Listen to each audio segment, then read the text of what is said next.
Artinya dalam keterangan yang ada di dalam kitab Bughyatul Mustarsyidin, bahwasannya kalangan para habaib Ba'lawi itu adalah ras yang tertinggi di muka bumi ini.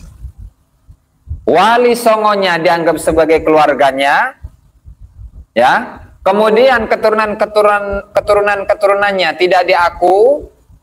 Keturunan Wali Songo dianggap terputus, lalu yang akan mulia di bumi Indonesia ini adalah kalangan habaib saja. Ini ada kitabnya. Kita berbicara mengenai data, kita berbicara mengenai fakta. Ketika seseorang itu menjadi muhibbin, maka dia akan mendapatkan syafaat dari seorang habib. Mendapatkan syafaat nanti ketika di akhirat, mendapatkan pertolongan dari seorang habib, tapi syaratnya adalah cinta kepada habib. Kalaulah dia itu tidak cinta kepada habib, nggak bakalan diberi syafaat olehnya. Dan ini pun ada keterangannya di dalam kitab Qurratul Ain dengan mengutip dari kitab Al-Qirtas fi Manaqib Umar bin Abdurrahman Al-Attas di dalam kitab Bughyatul Mustarsyidin. Itu disebutkan bahwa wa naqala al-allamah Muhammad Bahrak an Syekhil Aribillah Muhammad Bajarofil anna ahlal bait afdalun nas, bahwasanya ahlul bait ini sebenarnya tidak tepat untuk untuk menggunakan redaksi ahlul bait, tetapi dzurriyyah dari ahlul bait, dzurriyyah daripada ahlul bait Nabi, yaitu dzurriyyahnya Sayyidina Hasan atau Sayyidina Husain. Oke lah, bahwasanya ahlul bait itu adalah paling utamanya manusia.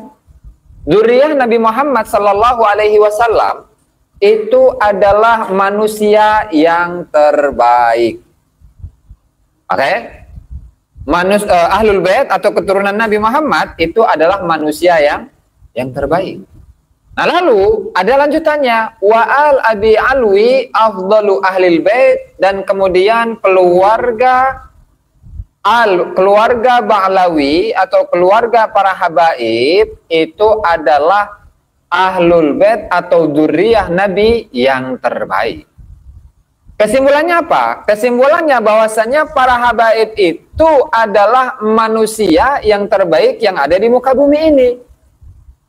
Nah, ini kalau dikaitkan dengan ajaran rasisme yang menyatakan diri bahwa dirinya ini adalah adalah sekelompok orang, adalah segolongan orang yang lebih tinggi daripada yang lain. Sehingga yang lain nih, orang-orang Nusantara, orang-orang pribumi dikatakan sebagai akhwal, dikatakan sebagai orang-orang rendahan. Tidak hanya itu, keturunan Wali Songo. Keturunan Wali Songo itu pun dianggap sebagai orang-orang yang memiliki nasab yang meragukan. Ini udah menjadi pembicaraan umum di kalangan para habaib, meskipun yang muncul itu 1-2 orang, tetapi untuk di akar rumputnya, pada faktanya memang seperti itu. Itu satu.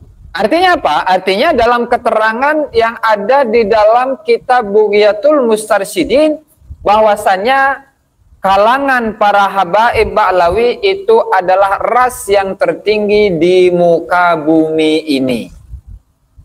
Wali Songonya dianggap sebagai keluarganya, ya. Kemudian keturunan-keturunannya tidak diaku.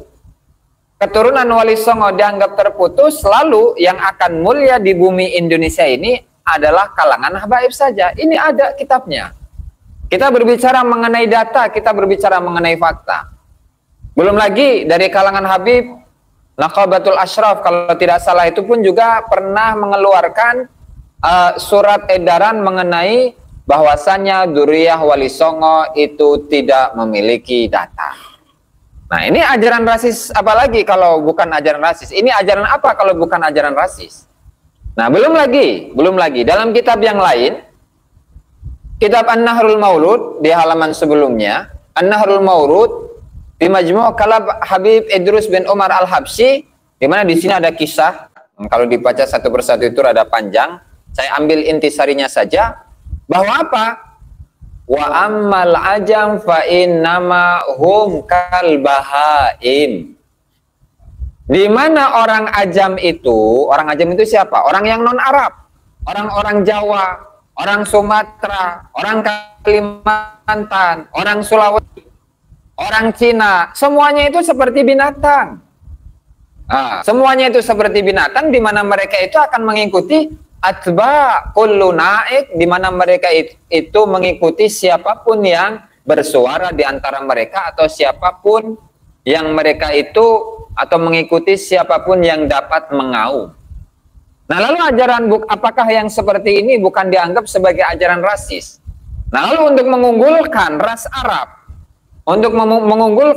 Arab, bagaimana? Ya karena orang Arab itu memiliki satu sifat, ya, orang Arab itu memiliki satu sifat di mana mereka itu tidak mau tunduk kepada siapapun, ya kan?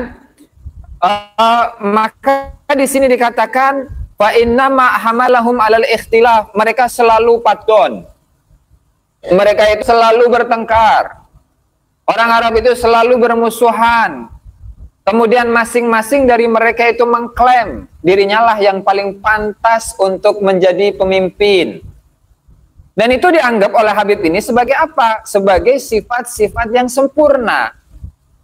Jadi bukanlah sifat yang sempurna itu ketika seseorang itu bisa berdamai, menciptakan suatu kondisi yang aman, yang tentram, yang nyaman di kalangan masyarakat, tetapi saling bermusuhan itu adalah sifat kesempurnaan. Ini logika yang mana yang menyatakan seperti itu?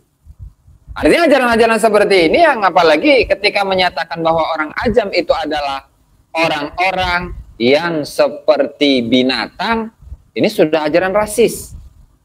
Pertama, tadi dinyatakan Habaib itu adalah ras tertinggi di muka bumi ini, sebaik-baiknya manusia. Satu.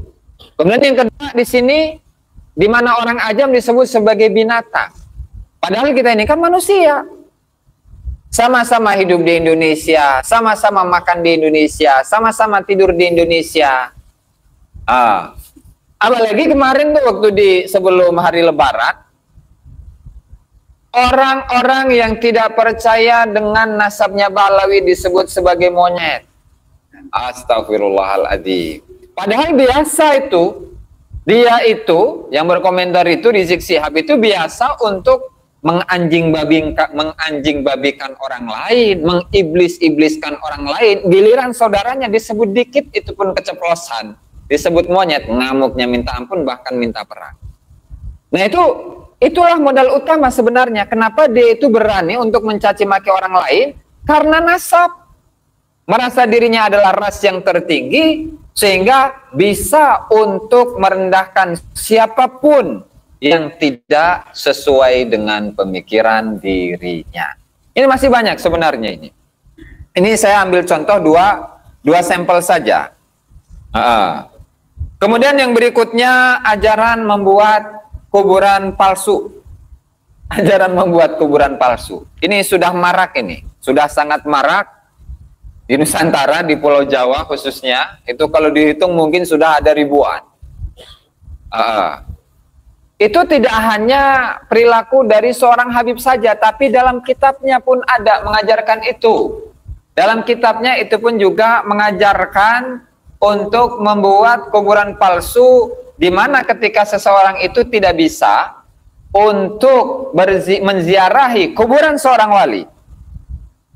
Bahkan tidak hanya kuburan wali, kuburan seorang nabi sekalipun boleh dibikin angsal di damel.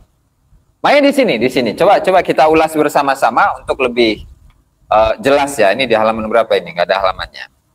Dari kitab An-Nahrul Maurud, B ya, membuat kuburan palsu, langsung saja pada teks Arabnya.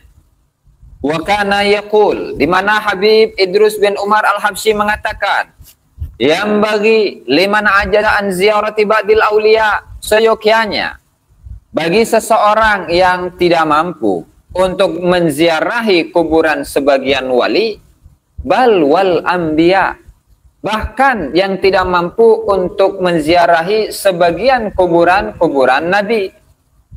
Apa itu? Yang seyogyanya an yushakhisa dhariya hadzalikan nabi awil wali suratan hissiyah min thawbin aw nahwihi di mana dia ini untuk seyogyanya bagi dia untuk memfisikkan, membuat secara fisik makam Nabi ataupun makam wali dengan fisik yang nyata, baik berupa baju ataupun yang lain.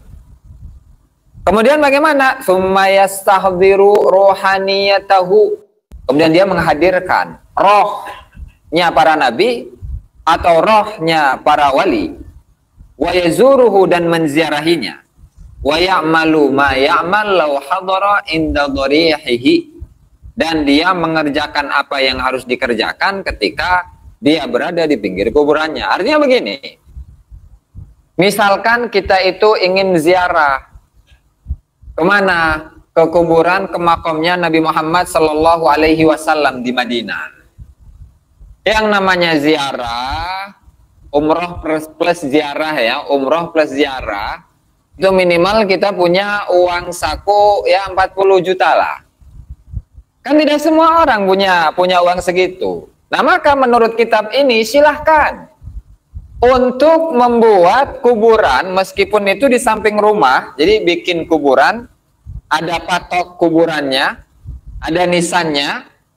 Nah, kemudian diniatkan di situ bahwa saya ini sedang menziarahi makam atau kuburan Nabi Muhammad Sallallahu Alaihi Wasallam.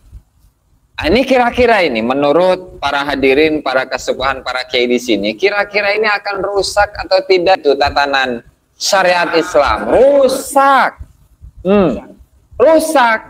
Makanya nggak aneh.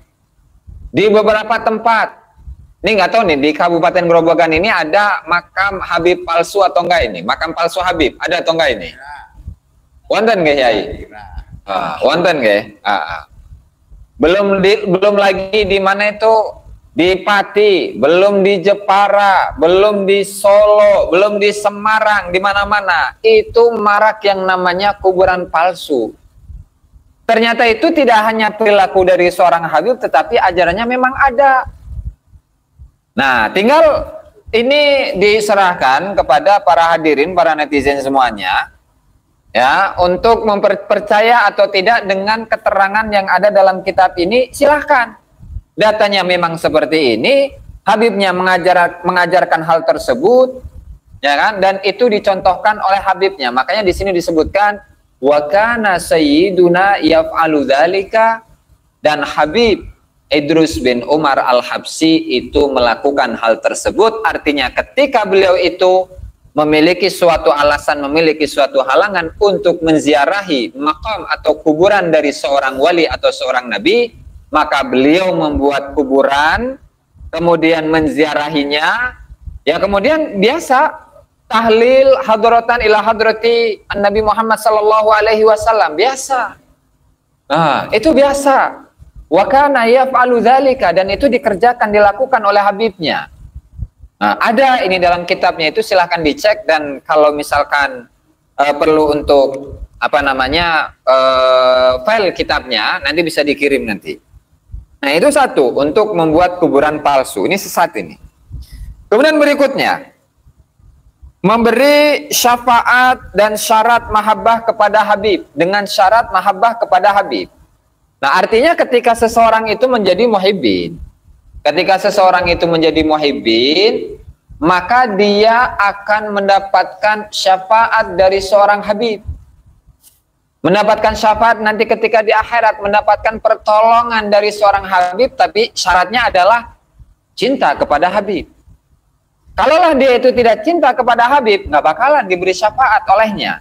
Dan ini pun ada keterangannya di dalam kitab Qurratul Ain, dengan mengutip dari kitab Al-Qirtas fi Manaqib Umar bin Abdurrahman Al-Attas, di mana Habib Ali bin Hasan Al-Attas mengatakan innal akabira minas sadah al-ba'alawi al-abi alwi, di mana tokoh-tokoh pembesar dari kalangan para habaib ba'alawi la yaqnaun, mereka itu tidak akan memiliki sifat qanaah. Tidak memiliki sifat qanaah hatta takuna li ahadihim khamsu hisal, di mana kecuali mereka itu sudah memenuhi 5 poin atau 5 hal. 1. Al-ula takunu layalihi kulluha kalailatil qadri allati khairun min alfi syahr. Di mana malam-malamnya itu malam biasa, itu harus bisa seperti posisinya malam Lailatul Qadar. Ini aneh ini kan.